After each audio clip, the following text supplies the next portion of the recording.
Welcome to video 14 in the Aspiring Flutists Epic Inspiration course. This is not going to be your typical technique advice video for flutists. Instead, it's going to be a prompter to help you freshen up your technique practice routine, encourage you to upgrade your perspective on flute technique, and also to highlight the amazing power of muscle memory, which might be even more powerful than you've thought before. I hope you'll take notes and brainstorm as you watch the video and see some of my favorite exercises, along with meaningful technique approaches and an exploration of how muscle memory can help you with so much more than just finger transitions, pattern recognition, and fast tempos. Okay, let's talk technique. Are we nearly there? Alice managed to pant out at last. Nearly there, the queen repeated. We passed it 10 minutes ago. Faster, cried the queen.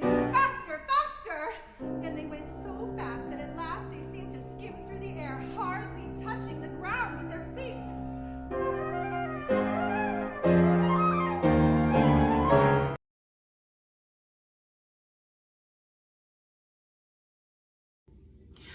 Almost 20 years ago, I was one of the finalists in the National Flute Association Orchestral Audition Competition. And when I got to the convention, I felt pretty good about my preparation for most of the excerpts, but I still was pretty darn stressed out about Stravinsky's Firebird. I missed most of that convention because I was just practicing, and I kept playing it, thinking about how fast it was. It just felt like no matter how much I practiced, I needed to play it faster. And my best teacher of all time, Gabriel Sanchez, the pianist, he kept checking on me during that convention, and I would be in like a random room at the hotel or somewhere practicing, and he kept saying, you need to practice this slower. And in my mind, I was still thinking faster. And I tried to explain to him, no, it feels different when it's fast, and I don't have time to practice it slow. And he just would shake his head and be like, you need to slow it way down. So for 2 days, I stressed myself out over this orchestral excerpt. Finally, I had to surrender. I could not find my way forward. I could not figure out how to sound better. And I just thought, okay, what I am doing is not working. I have to do something different. And I started practicing it slower. So if you know this excerpt, so fast, I went da-do-da-dee, da-da-da-dee. And I learned about the tone, the motion in between the pitches, my flute balance, my hand position, my head balance. I bonded with the intervals. I started noticing patterns, making connections. And what had taken me 2 days to kind of make worse took me 2 hours to clean up dramatically. I did win that competition, and it was the first kind of resume item that made me feel like, oh wow, like I really can do stuff. And because that was such a meaningful event for me, it really was burned into my brain that the most challenging aspect of that experience I was able to accomplish because I finally was willing to go slower. So in the intro music from The Red Queen, faster. I know it's so common to feel like that, whether you're practicing your scales or your etudes or a fast, challenging, virtuosic passage in your repertoire. There's this feeling of time scarcity. You got to go faster. But let me just tell you, slow is fast and fast is slow. Controlling creates chaos. Instead, go with the flow. If you will turn your metronome on slower than you ever dreamed you would be able to turn it on, and just Hang in there as you build the strong foundation for your connection with the rhythm, the intervals, all the aspects of navigating the ups and downs of whatever music you are playing. You will be so thankful that you did. Throughout the rest of this video, I'm going to emphasize the fact that slow is fast and fast is slow. Even if I don't explicitly say it, try to notice how I take time in between things, how the practice games I recommend are not ever rushed. I'm never in a hurry. I really think in a hurry is one of the biggest saboteurs for your flute technique. So remember, slow is fast and fast is slow. Controlling creates chaos. Instead, go with the flow.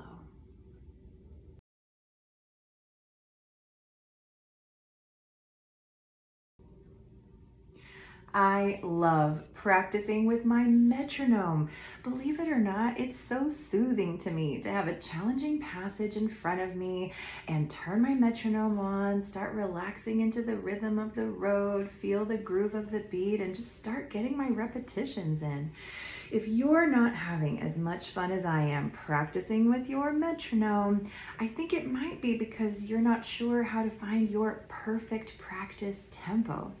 When I look for my perfect practice tempo, I'm looking for something comfortable, challenging, and groovy, as in I want to feel the groove as I practice.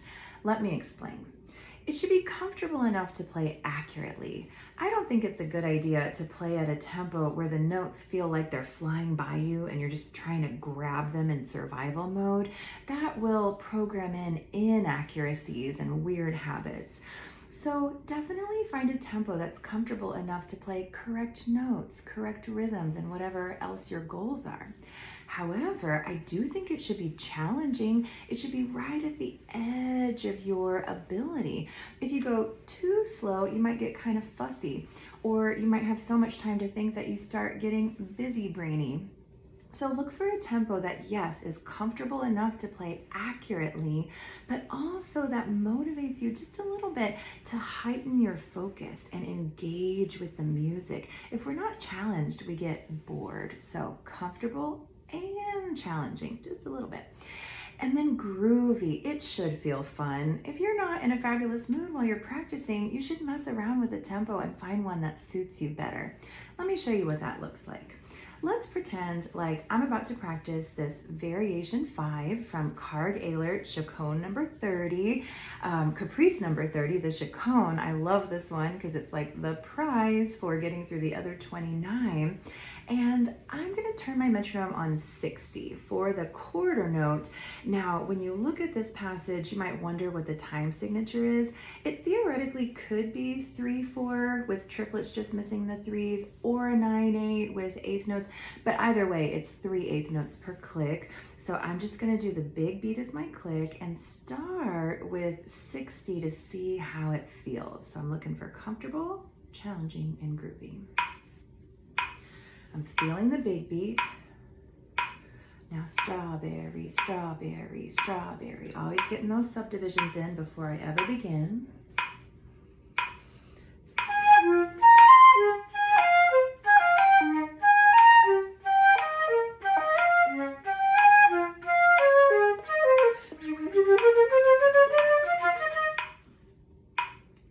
That was a little too nerve-wracking.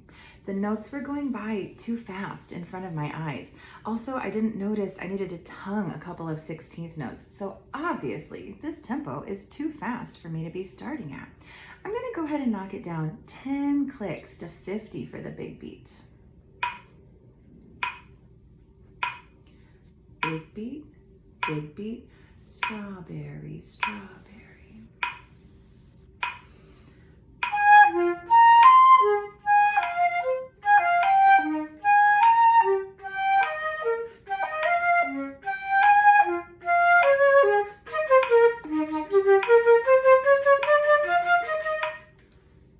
Now, that was more comfortable comfortable, but I started to feel a teeny tiny bit of nervousness because I'm recording this for you right now. And I thought, oh, am I gonna miss a note? So that tells me it was still a bit too fast. If you don't love practicing with your metronome, you might not realize that you're putting too much pressure on yourself. You might be going too fast and then having a kind of anxiety as part of your practicing. So you got to go slower if that's the case.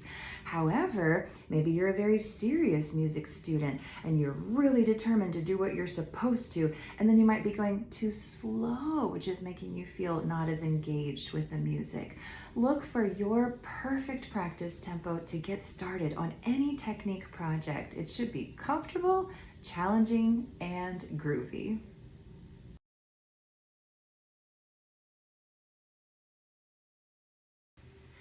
Here we are again in the sfumato section. It's so important for us musicians to be able to handle the tension of opposites. Here are a couple sets of opposites to get comfy with as you dive into any technique project. On the one hand, you probably have a deadline of some sort, a lesson, a rehearsal, a performance. On the other hand, I would like to recommend that you act like you don't have a deadline. When you practice with a sense of time scarcity, even if it's subtle, it will affect the quality of your repetitions. So get good at pretending like you have all the time in the world, even if you don't. If you're hyper aware that you only have 30 minutes or that you're super busy this week and you don't have enough time to practice like you want to, you're not going to be getting beautiful reps in. You're not going to be sensitive to your body or catching patterns or even just getting the basic muscle memory in a quality way. So pretend like you have all the time in the world. The way that I do this, I call it Morla momentum. Now, Morla is the ancient turtle from the Never-Ending Story. And she also embodies the second set of opposites that I want you to get comfy with. She's so old that she doesn't really care about anything anymore. She keeps saying, "We don't care, we don't care." She speaks in the royal we. And she even said one time, "We don't care whether or not we care." She's so nonchalant. I almost think of it as a divine nonchalance. So even though you've got deadlines, pretend like you don't have any, and then utilize Morla momentum, where it's like you have so much time and you have always been here and you always will be here. And so you don't really care. You have a bubble, that's okay, it's just a clue. You have a little stress, that's all right, it will pass. You only have 30 minutes to practice, that's just the way that it is. Even though you probably care so much about high quality technique, you will do yourself a service if you just flat out chill. You've got to chill out enough to go at a slow foundational tempo. Find one that's comfortable, a little bit challenging and groovy, but you got to do the slow tempos to build your foundation. So chill out about time scarcity. Chill out about any kind of perfectionism or high quality pressure. You have to get started somewhere, and you've got to start right where you are. So if you want to have just wildly impressive technique, be willing to do something new for yourself and try out what I'm telling you. I call it Morla momentum because while you start out not caring, and you start out pretending like you have all the time in the world, something cool starts to happen. You'll find out if you really give this a try. First few minutes, maybe it seems like nothing. You're like, okay, I'm just gonna do more repetitions, or okay, I'm pretending like I have all the time in the world, even though I've gotta go in like 20 minutes. But then, once familiarity starts to set in, once you've done a few more repetitions, once you start really feeling the groove of that metronome, you're going to start feeling more connected with your breathing, with your flute, with your hands, with the music, with the pitches. There is connection that will start to organically occur when you utilize Morla momentum. And yes, it's a totally made up term and it just makes perfect sense to me, but I hope you can use something like it if you call it something else. When you utilize this Morla momentum, you will start to have intuition speak to you. Like, okay, this is feeling pretty good. I want to bump it up 3 more clicks. Oh, okay. Oh, I noticed that if I balance my flute a little differently, maybe a little more in the left hand, that's a little more comfy. Oh, if I use the tone color of the low notes to navigate my way to the high notes, it's a lot smoother. When you find that perfect practice tempo, comfortable, challenging, and groovy, and you engage in Morla momentum, it may take a few minutes, and if you're new to it, it may take a few more, but you will start to have intuitive responses to your practicing that guide you to your next steps in a pretty darn clear way.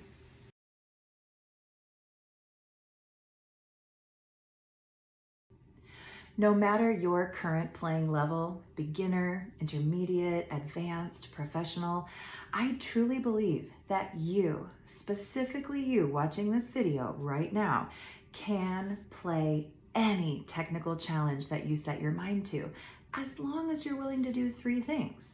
The first, you've got to practice it slowly enough. The second, you've got to break it down into small enough pieces and or into practice games that really work. 3, you've got to be willing to engage in enough repetitions to internalize the music to gain muscle memory. Now, if you are facing an epic technical challenge, it's going to take a tremendous amount of repetitions and maybe lots of the practice games that you see here.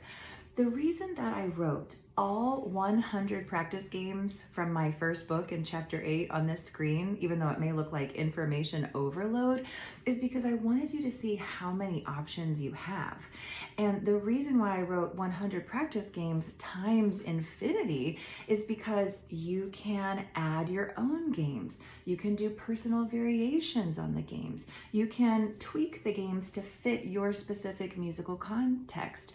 And you can combine the games in any way you like, which just makes for unlimited options. So there is always a way to practice every technical challenge.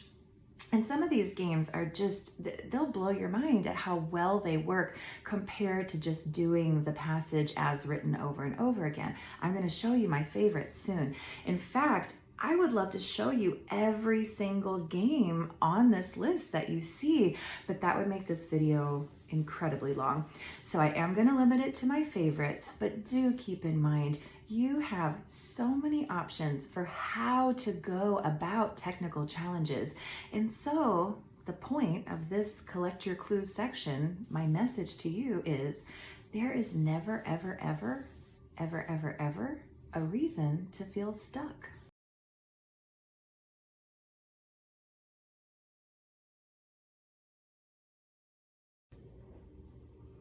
This soft, light 4-measure passage from Variation 7 of Cargaler Caprice number 30 is a lot trickier than it looks.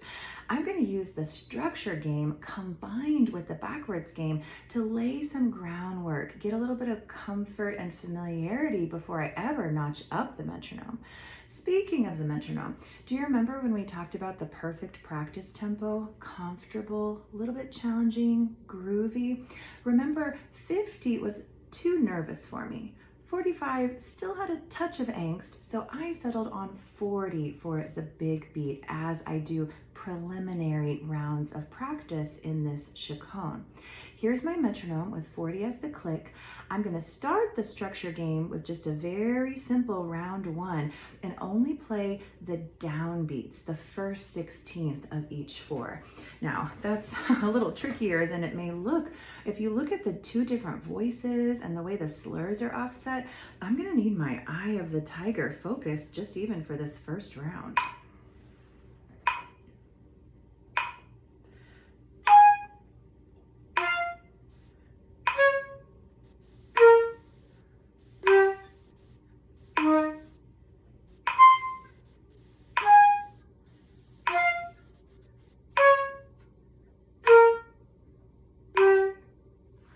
I challenge you to pause this video and practice the same round that I just did. You'll notice how much focus it takes. And also, I would be willing, if this were me practicing on my own, not for the video, I would be willing to do that round multiple times because I noticed a little bit of neck tension, a little bit of nervousness getting the low notes out. So I would want to establish comfort before adding the next step. But for now, I'll show you the next step. I'm going to start to incorporate the backwards game. So it's the same as the first round. I'm going to play all the downbeats again. However, when I get to the final beat, beat 3 of the 4th measure, I'm going to fill in those 4 16th notes. I'm going to practice them first on their own 3 times in a row to establish a little bit of comfort so they don't take me by surprise when I get there. So metronome back on. I feel the big beat. Then I feel my subdivisions. Huckleberry, huckleberry, huckleberry.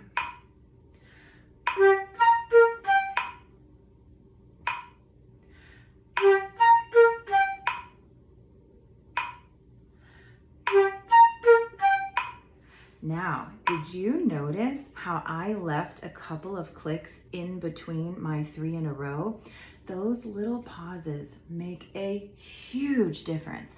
I can't tell you how many music students I've worked with that say, oh, I did games, but they did them in a kind of rushed way with no breaks in between.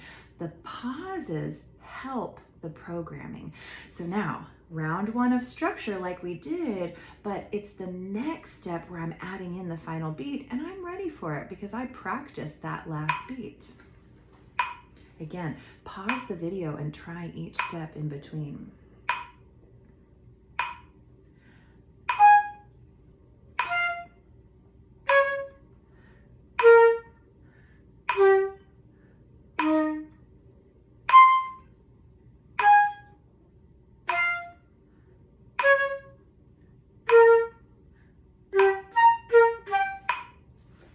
It's so funny how the little things are pleasurable when you practice.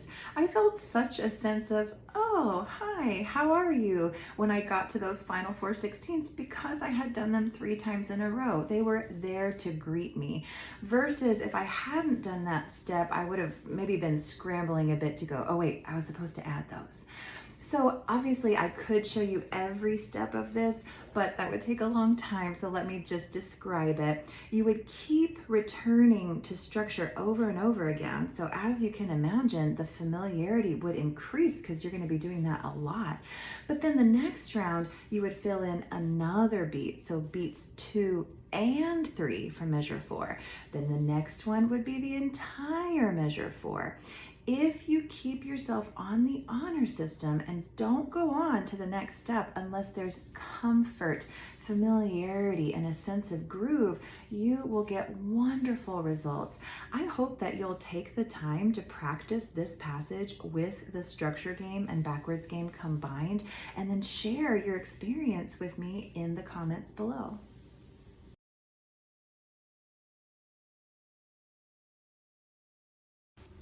If you want to have excellent flute technique, there's no getting around the fact that you're going to need to practice hundreds and hundreds of repetitions, sometimes thousands, depending on how advanced or complex the technical challenge in your music is. The good news is the repetitions do not need to be boring or something that you force yourself to do. I love using the grouping games I'm about to show you for any tricky technical passage. They're my favorite. So we're going to focus on the end of variation 10 from the Cargular Caprice number 30, the chaconne, just the group of 9 plus 15, but we're going to do different articulations and just even rhythms for now. The first round of grouping games I always start with is round 1 of perky 2s, little tongue slur 2-note combinations with a staccato release and a cheerful attitude. First, A, E, C sharp A, G sharp A, etc.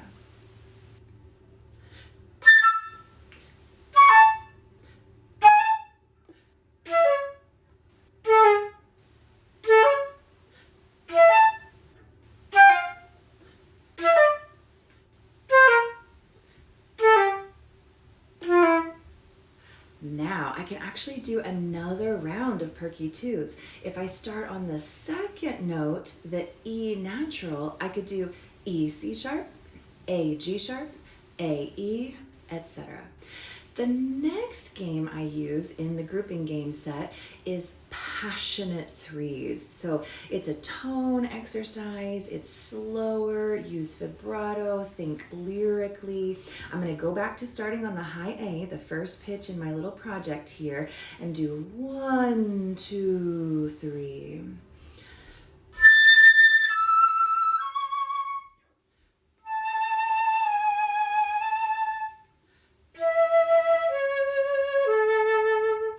Now, I'm not going to finish my passionate threes because that would take quite a while, but be really patient with yourself as you do 3 rounds of passionate threes. Start on the first note for round 1, second note for round 2, and third round will be the third note. Next one is super fun. Addams Family, like the old TV show or the movie, do-do-do-do. You can tap your foot for the snaps. You can do a contemporary technique, whatever you like for the little bump, bump. So we're starting on the first note again, always restarting when we're on to a new grouping game, starting with note 1. This time it will be A, E, C sharp, A, snap, snap, or cha-cha, or tap-tap, and then G sharp, A, E, C sharp, etc.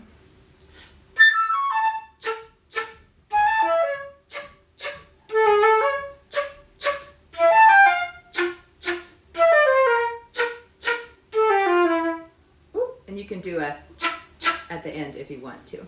If you're wondering, I leave my fingers where they just were for the cha-chas.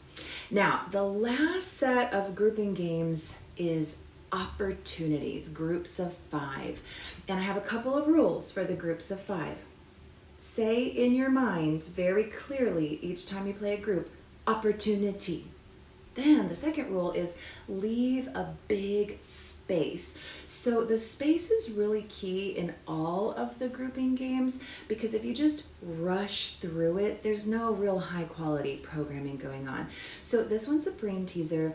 For all of the grouping games, be on the 100% honor system. If anything weird creeps in, you need to do that round over again. Opportunity, space, opportunity.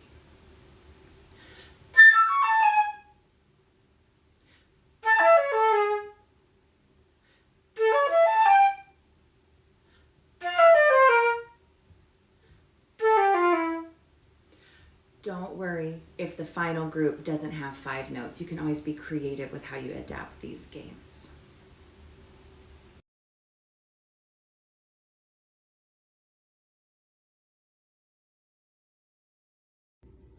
Micro steps have ripple effects, and so do tiny improvements every time you practice. I want you to think about something for a second. If a limp fish handshake is a 1 and a bone crusher handshake is a 10, where is your hand pressure on the flute? Now, a lot of flutists, especially if they're just determined to have excellent flute technique, they squeeze too hard. Now, if your flute needs repairs, that's one thing. Please do go get it repaired by an excellent repair person, but we don't need to be squeezing as a general rule. So if you're closer to 10, I want you each and every day to invest, maybe during your long tones, your warm-ups, or your slow scales, slow technique practice, to invest in little teeny tiny improvements, getting closer and closer and closer to a 1. I often tell my students, don't strangle the soprano. Let the soprano sing. If you are just squeezing the life out of your flute, there are a lot of negative ripple effects. Another way to think about this is what pitch, or what fingering I should say, is your home base hand position? Is it a high E flat and you're picking your fingers up? Or is it a C sharp and you're letting your fingers fall down. I have a lot of imagination-based hooks. I pretend like my flute is made out of marshmallows. I pretend like I'm tickling the keys, fingers close to the keys and having a nice organic curve really are more conducive to excellent flute technique. I'm going to link a video below to how to fix your right hand pinky position on flute, and there's some wonderful information about hand position in general in this video. If you invest every day when you practice in a lighter, more comfortable, body-friendly hand position, utilizing the 3 balance points for the flute, left hand right here on your pointer, and right hand thumb. I use it as a balance mechanism. This little thumb rest, you wouldn't even believe it, 5 for 10 on Amazon. I'll link that below as well. And then your face is the 3rd balance point. I don't count the pinky as a balance point because sometimes it's up, sometimes it's down. Watch the video on hand position. It's called How to Fix Your Right Hand Pinky Position on Flute. If you invest every single day in a lighter touch, fingers closer to the keys, body-friendly approach, don't strangle the soprano, your technique will improve so much more than if you cling to the illusion of control and squeeze the life out of your flute. Take my word for it for now, but you'll find out soon enough all of the benefits of holding your flute more gently.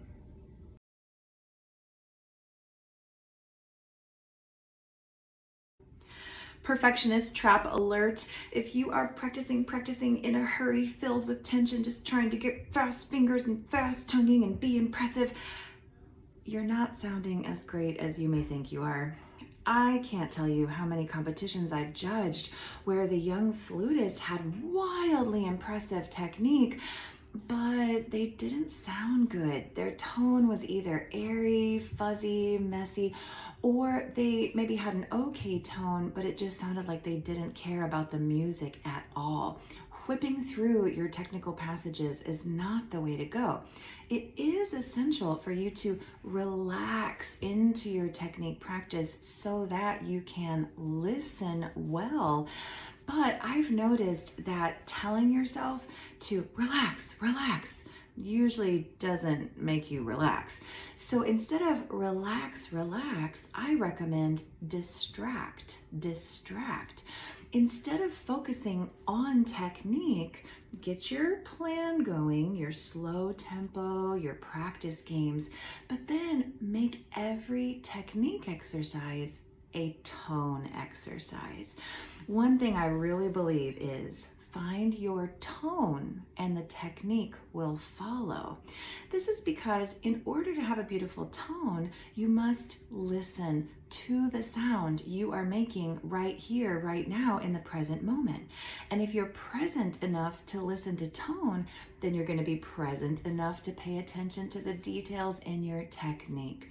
You can relax yourself by focusing on tone, and you may be surprised at how that helps you clean up your finger transitions and makes your technique more impressive than it's ever been before.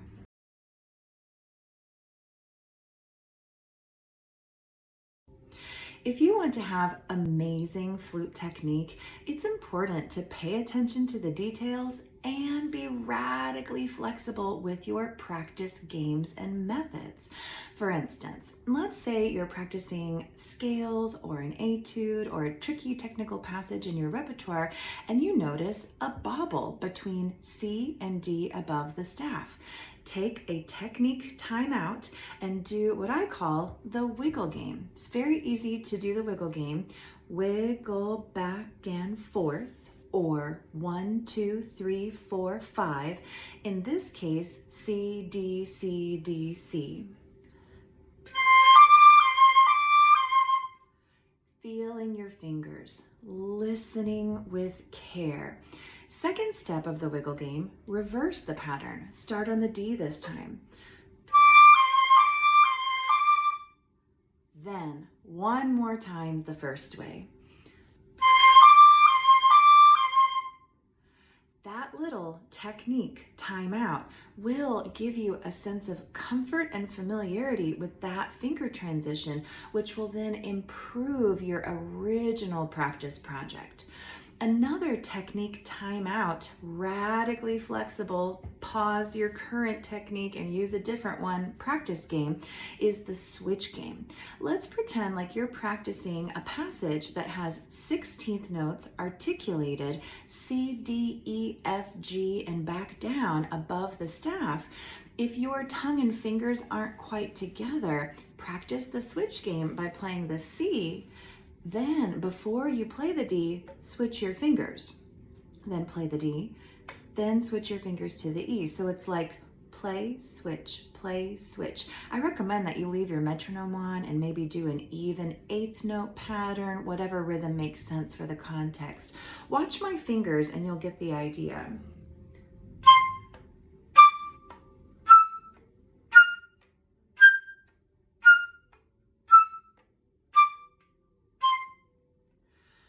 For tongue and finger coordination, the switch game is where it's at.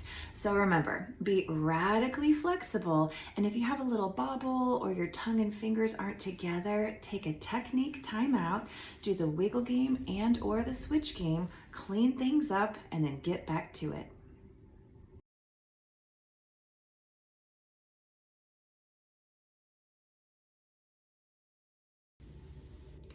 Every time we practice flute technique, we are engaging in the process of myelination.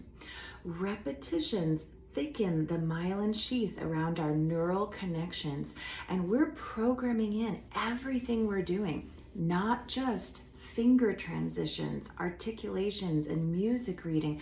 We're also programming in the mental and emotional states we were in as we practiced. So if you're stressed, worried, in a hurry, or just kind of whipping through your music in a random sort of way, you're programming in stress, worry, and randomness. Instead, I want you to focus on programming in rhythm, comfort, and confidence. The confidence that you are probably wanting, I'm assuming if you're watching this video, the confidence that you want to bring with you to your lesson or rehearsal or on stage in your performance, it's not just like a switch you can flip.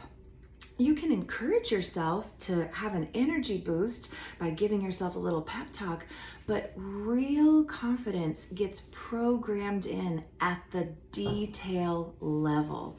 So as you're practicing your slow tempos and notching it up, hopefully you're doing it with self-kindness, with consistency, with dedication to rhythm, confidence, and comfort.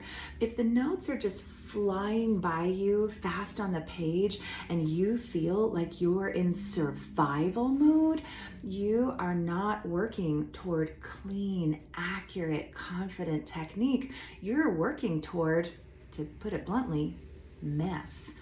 Busy brain mess. So be kind to yourself. Take your time. Slow is fast and fast is slow. Morla momentum. You may need to add a lot of breaks into your technique practice if you don't have the hang of being nice to yourself yet. It may be just a quick moment of a water break, or you may need to take a walk around the block, or maybe take a big break and listen to inspiring music, watch inspiring videos, read inspiring books. You would be amazed if you take the time to center yourself in between repetitions. That myelination that you are engaging in, whether you mean to or not, will lead toward the type of technique you truly want if you invest in rhythm, confidence, and comfort.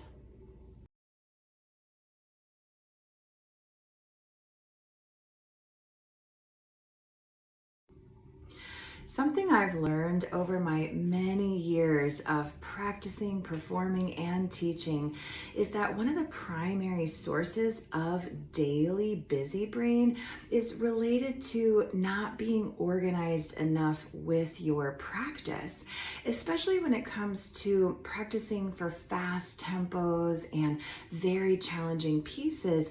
Overwhelm can start to cause busy brain when you think of all the tasks ahead or the challenges ahead. One of the best ways you can help yourself have an easy, comfortable feeling as you build a slow practice foundation for your technique and then notch up your tempos, practice games that wire in muscle memory is to use a tempo chart.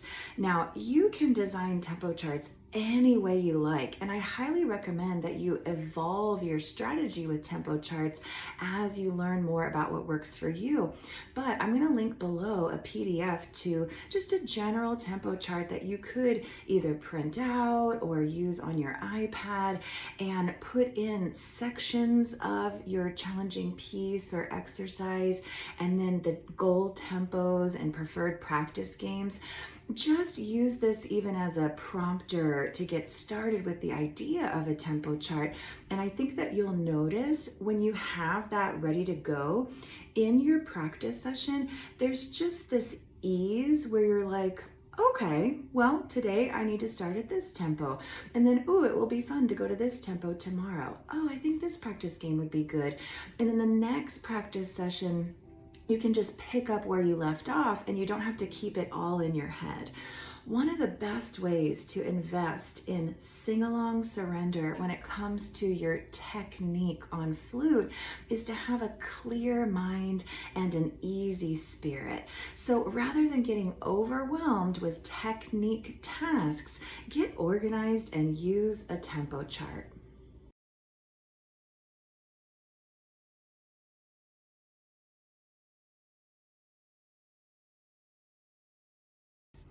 Before we wrap up this video on technique and muscle memory, I did want to say a little bit about daily technique practice. First, I love Etudes now, even though I absolutely didn't when I was a music student. They are so engaging and helpful. I especially love the Cargaler Caprices and the Kohler Romantic Etudes, which I'll link below. Also, I have a set of emotion Etudes, emotion studies, that are included in my third book, the Sing Along Surrender Etude book. I'll put that information below as well. Next, I just want to say scales are amazing. Practicing your scales every single day will transform your flute playing. A big thank you to Alexa Still, who grounded me for an entire semester during my undergraduate studies because she found out I didn't have a strong foundation with my scales. I had a whole semester to practice Kujala's Vade Mecum, and it was a game changer. If you practice scales every single day, it will transform your flute playing. I'm also going to link below a free PDF to my major, minor magic exercise. It covers all the major scales and all forms of minor, but with beautiful melodies, and they're perfect for practicing with drones.